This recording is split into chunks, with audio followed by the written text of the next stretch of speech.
Game అస్సలు బాలేదు. నేను చూశాను. నువ్వు లాస్ట్ ఓవర్లో ఎందుకు ఆడలేకపోయావో తెలుసుకోవచ్చా? ఉపయోగం ఏముంది తాతయ్య, మాకింకా చాలా రన్స్ కావాలి. 19 రన్నులు మాత్రమే. నువ్వు ప్రయత్నించి ఉండాల్సింది. కానీ అది ఇంపాసిబుల్ తాతయ్య. కానీ నువ్వు గివప్ చేశావు. అది చాలా తప్పు. నిన్ను చూస్తుంటే నాకు చీమలు గుర్తుకొస్తున్నాయి. ఏం చీమలు తాతయ్య? చీమలకు సంబంధించిన కథను మీరు వినాలని అనుకుంటున్నారా పిల్లలు? ఏ స్టోరీ టైం. కొంతకాలం క్రితం రామాపురంలోని ఒక కాలనీలో చీమలు నివసిస్తూ ఉండేవి. అది చీమలకు చెందిన ఒక పెద్ద కాలనీ. వందల చీమలు అక్కడ ఎంతో శాంతంగా జీవిస్తూ ఉండేవి. వాటి పనుల్లో అవి ఒకదానికొకటి సహాయం చేసుకుంటూ ఉండేవమ్మా. దానివల్ల వాటి కాలనీ బాగా విస్తరించింది.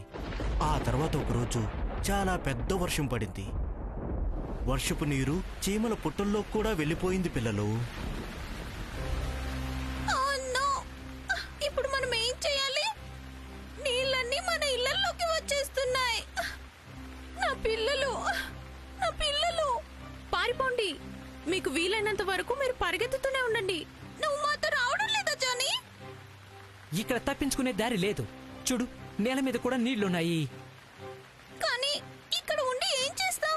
తప్పించుకోవడానికి ప్రయత్నమైనా చేయాలి కదా. మనం సురక్షితంగా ఉండలేమని నాకు భయంగా ఉంది. అయితే నీకు నచ్చినట్టుగా చేసుకో. నేను మిగతా వాళ్ళతో వెళ్తున్నాను. పాపం నా స్నేహితులు.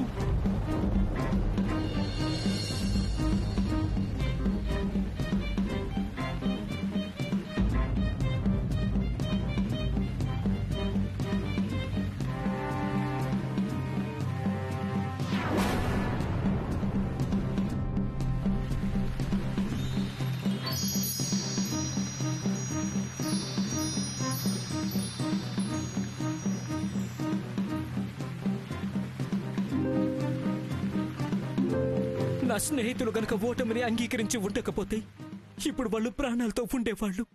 చూశారు కదా, ఓటమిని చూసి అస్సలు భయపడకూడదు. మీరు ప్రయత్నిస్తూనే ఉండాలి పిల్లలు.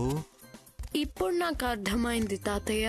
రేపటి మ్యాచ్ లో నేనే గెలుస్తాను, మీరు చూడండి.